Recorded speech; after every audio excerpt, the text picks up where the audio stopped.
And I wanted this guest specifically to come on because there is no one out there on the Flyers beat that will be more honest and forthright with how it is than Tim Panaccio. Panaccio, thanks for joining us here and talking a little Flyers hockey. How you doing, pal? I'm doing good. As good as can be, I guess. As good as can be, and that's kind of how the Flyers are, too. As good as can be. Their playoff hopes, they're flickering, as you write. And I just don't understand, Panaccio, why we're in this situation again. How do you sum up this Flyers team that wins 10 games in a row and has that 10-game win streak and now is in danger of missing the playoffs? How do you find an answer for that? Well, Ron Hextall said he felt that through that whole win streak there was a lot of games that they got very, very lucky and probably shouldn't have won. But they were riding on emotion, and they certainly believed in themselves. I just feel that everybody goes through a good streak during the season, but the really good teams will have several, and they'll pull out of slumps, and they'll have times when they're not playing very good, but they're winning games anyway. And the Flyers haven't been able to put that combination together the entire season. They just haven't been able to do it. And, they're very lucky even right now to still be somewhat in this race, in terms of the wild card. But, boy, I just can't see, Pete. I can't see how they're possibly going to make the playoffs, because they really almost have to win all but 3 or 4 games to get in, given the fact that they keep losing ground to teams. Last night's game hurts them from the standpoint that it's again 2 points within the division is simply not going to get back. Tim Panaccio with us, the Flyers analyst for CSN, and you can read all his work on csnphilly.com. You're right, Tim. The numbers are not good. 10 out of their last 15. They're 6 points out of that playoff spot with only 14 games left. And I kind of went on an opening rant to start the show about that these aren't the Flyers I grew up watching. They're not even the Flyers that made an improbable run to the finals in 2010. And my point that I kept going back to is they're simply not talented enough to win. And one of the guys I highlighted who does have talent is the 19-year-old rookie Travis Konecny. But then I also had to point out that he did make that careless mistake that took the penalty, and it led to the Blue Jackets' go-ahead goal. Now, I know today at the morning skate, he had some comments that impressed you. What were those comments? Well, first of all, they canceled their practice today. But I'm saying yesterday after the game, okay, I kind of felt that what you saw from him is what you get from a lot of young kids. They're going on adrenaline. They're doing everything they possibly can to get the team a victory. And I'm not going to take away from or come on top of him just because he was over aggressive. I wish more guys on that team were fighting for their lives every night like the kid was. And maybe if they had at this point, they would be in much better shape. I mean, Travis Konecny, to me, was a star in the game last night, even though that it turns out that his penalty is the real difference in the game. I think this team just isn't good enough to win right now. I mean, they've got some promise in the future, but boy, they really have problems when they get in situations where they get one part of their game going, but then their special teams let down. I mean, when you're 1 for 8 on the power play against a team like Columbus that is one of the best in the league, you got to do better than that, because they're going to get one, and they were 1 for 2. That's all they needed. The Flyers have had too many games this year where their special teams really bailed on them at a critical point in the game. Tim Panaccio with us. And Timmy, you talk about the effort and the hunger that the kid had, and that's Travis Konecny. I also, in my sort of opening speech or sermon, mentioned Ivan Provorov. He's 19 years old and one of the best young defensemen in the entire NHL. Certainly, they're getting the effort out of him. But at the end of my rant, for lack of a better word, I said the team has no heart. They have no anger over losing. The guys are comfortable in their jobs and their big NHL salaries. And some of these names are, I'm not saying they're mailing it in, but you need more. Would you agree with that assessment? Well, I think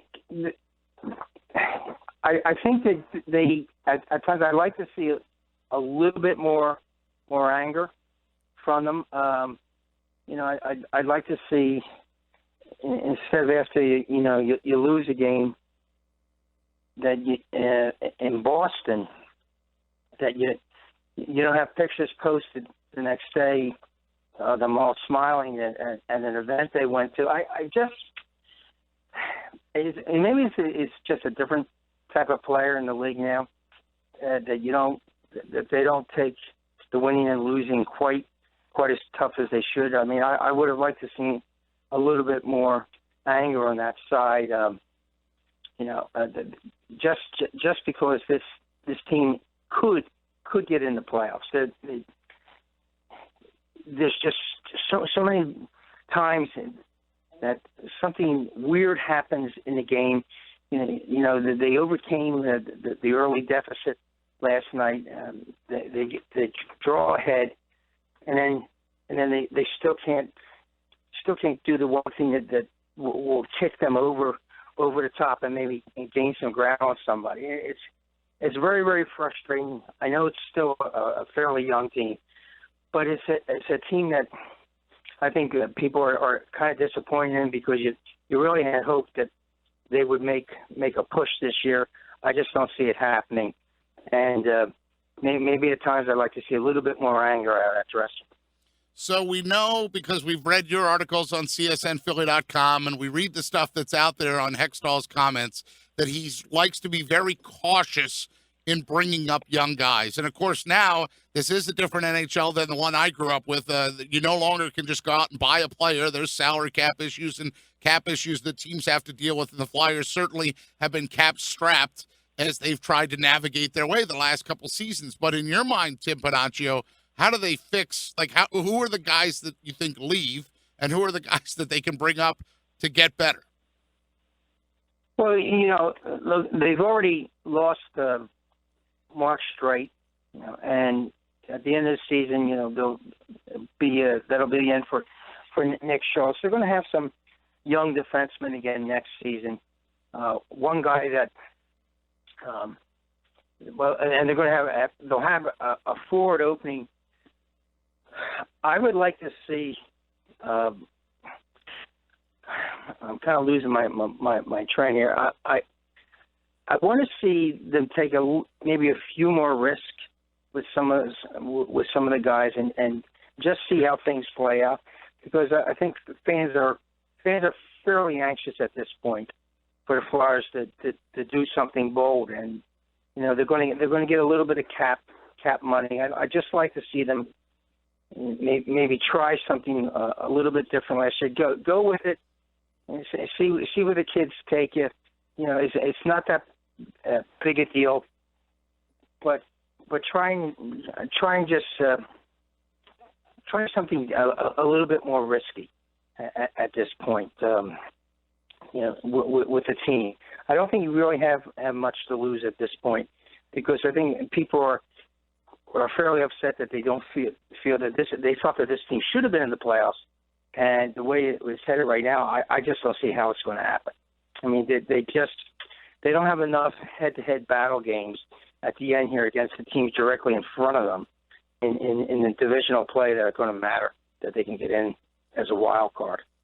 We're spending a few minutes with the excellent Flyers beat writer Tim Panaccio from CSNPhilly.com. You can read his work on the website there, or follow him on Twitter as well. And Tim, I had a guy, I was at the game, not in the press box last night, and I didn't see you. I was there actually in the stands, and a guy behind me says, what's the deal with Stolarz? Why didn't they ever give him a chance? And I said, you know what? I got a guy on the radio tomorrow. I'm going to ask him that. Why didn't they ever give Stolarz enough of a chance? Or did you feel they gave him enough of a chance?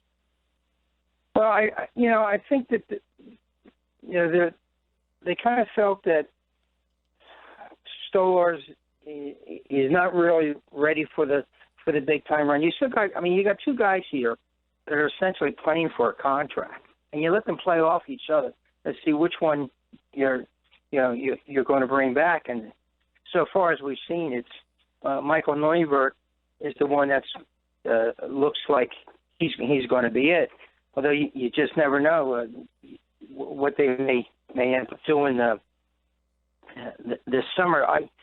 I think how things finish out this season will show you where they're headed. I think Stolarz is a very good goalie. Maybe there are times that they don't think he's quite as technical as he should be.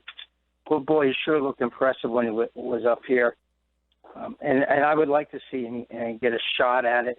It's going to be interesting to see how it turns out with the draft, the expansion draft here that's coming up. On how it's all going to play out in terms of the protective list. Tim Panaccio is with us. His Twitter handle is @Panotch, PATNOTCHCSN. He's the Flyers insider for CSN Philly, and a guy whose hockey mind I respect, because you've been following this team, Tim, for a long time. And, sometimes you get the straight answer, sometimes you get the company line, sometimes you get the party line. But this Flyers team, to me, I don't know that I see them. I thought last season was a nice step in the right direction. I thought this season was maybe a step in the other direction. I did call up some names of those guys from the juniors. There were two goalies. We're sitting here talking about Anthony Stolarz, and I called up those junior prospects just to look at them and think about how rich the system is and the people they do have in the pipeline. But can the fans wait long enough or have the patience long enough for a Carter Hart or German Rubitsov or the other goalie from Sweden, Felix Sandstrom? Do they have the patience for guys like that? Or are those the guys that are going to change it around? They're going to have patience here because this, Ron Hextall is very, very committed to developing his players and seeing things through and not rushing anything. I mean, you look at the majority of the players he had on the Kings' last roster, all guys that he went out and he got. And he was very patient with their development. And I think that's what you're going to see here. I don't think he's going to be forced into doing something that he doesn't want to do. I mean, you even saw here at the trade deadline, the Flyers really didn't make any kind of dramatic moves. They did the right thing and allowing Mark Strike to leave, and God bless him. You hope that he turns out and maybe gets the same type of deal that Kimmo Timonen did. He gets a good chance to win a Stanley Cup. You love to see stuff like that for guys who've been around a long time. And Mark Strike, I love the guy. I think he deserves a chance. But you're not going to force Ron Hextall to do something he doesn't want to do. This is really his team right now. And if you look at, in terms of from the general manager standpoint, with Ed Snyder not being here anymore, there is no one over the Flyers who is a hockey guy. The top guy right now is Ron Hextall. I mean, so he's pretty much got carte blanche. I don't see anything happening that's going to change the way he wants to operate. There's no outside pressures here. He's it. Paul Holmgren and him have worked together a very long time.